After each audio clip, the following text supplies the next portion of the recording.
اعوذ باللہ من الشیطان الرجیم بسم اللہ الرحمن الرحیم ربنا وبعث فیہم رسولا منہم، اور اے ہمارے پروردگار ہماری اس نسل میں، اب چونکہ ہماری نسل مراد ہے بنی اسماعیل، بنی اسرائیل اسماعیل کی نسل میں سے تو نہیں ہے نا، یہاں دونوں کی نسل سے مراد ہے تو وہ بنی اسماعیل، ہماری اس نسل میں اٹھائی ہو ایک رسول انہی میں سے، باہر کا نہ ہو، کوئی مغایرت کا اجنبیت کا پردہ حائل نہ ہو، وہ کیا کرے؟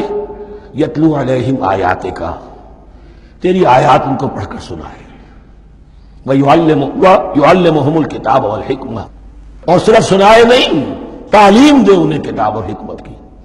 صرف سنا دینا تو بہت آسان کام ہے، سکھانا، تعلیم دینا، دلوں میں بٹھانا، اور حکمت، وَيُزَكِّيهِمْ، اور ان کو پاک کرے، ان کا تزکیہ کرے، ان کے دلوں میں تیری محبت اور آخرت کی طلب کے سوا کوئی طلب باقی نہ رہنے دے۔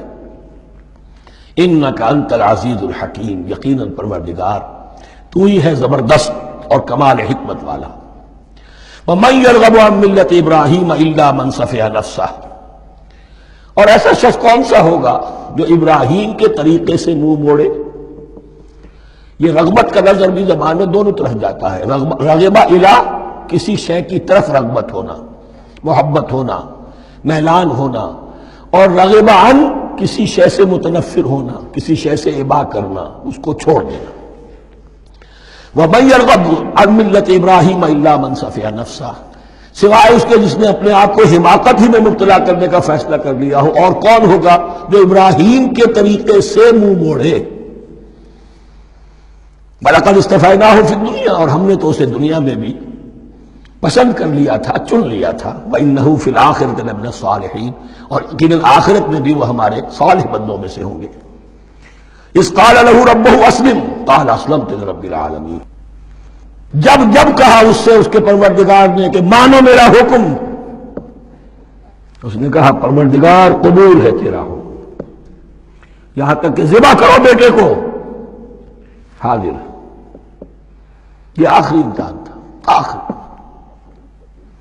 100 برس کی عمر میں، 87 برس کی عمر میں دعائیں مانگ مانگ کر بیٹا لیا تھا اسماعیل۔ حضرت سارہ کے ہاں کوئی اولاد نہیں ہوئی تھی، اب وہ 13 برس کا تھا، بازو بن گیا تھا، اور اس وقت ذبح کرنے کا حکم آیا۔ جب بھی کہا ہم نے مانو ہمارا حکم، قال اسلمت لرب العالمین، اللہ تعالی ہمیں بھی توفیق دے کہ اس کی پیروی کریں۔ وَوَصَّىٰ بِهَا إِبْرَاهِيمُ بَنِيهِ وَيَعْقُوبُ، اور اسی کی وصیت کی تھی ابراہیم نے بھی اپنے بیٹوں کو اور یعقوب نے بھی۔ یا بنی، وہ کیا تھی نصیحت؟ ہے میرے بیٹو، ان اللہ اصطفیٰ لکم الدین، دیکھو اللہ نے تمہارے لیے دین کو پسند فرما لیا ہے۔ کون سا دین؟ فلا تموتن الا وانتم مسلمون، اور دیکھنا موت نہ آنے پائے مگر فرما برداری کی حالت میں۔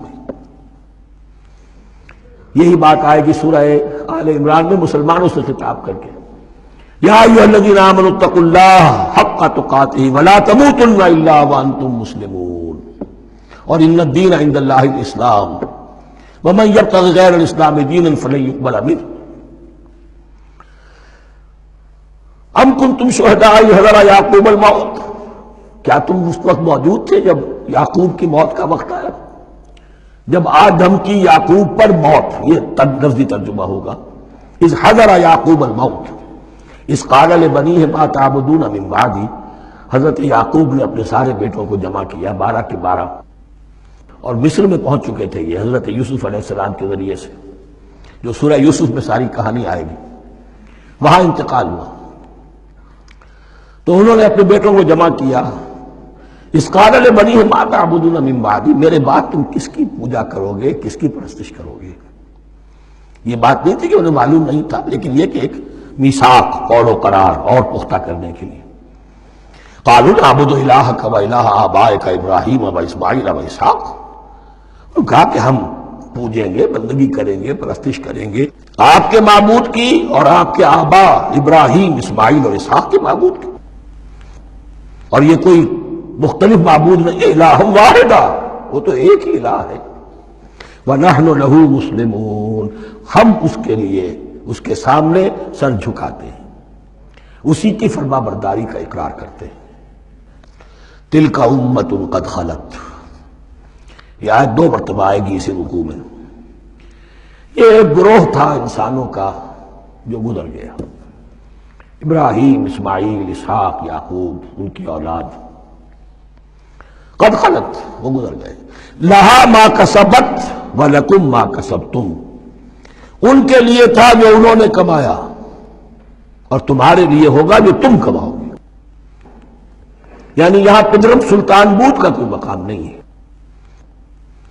ہر شخص کے لیے اپنا عمل، اپنا ایمان، اپنی کمائی۔ وَلَا تُسْأَلُونَ عَمَّا كَانُوا يَعْمَلُونَ، تم سے یہ نہیں پوچھا جائے گا کہ وہ کیا کرتے تھے، تم سے پوچھا جائے گا تم کیا کر کے لائے ہو۔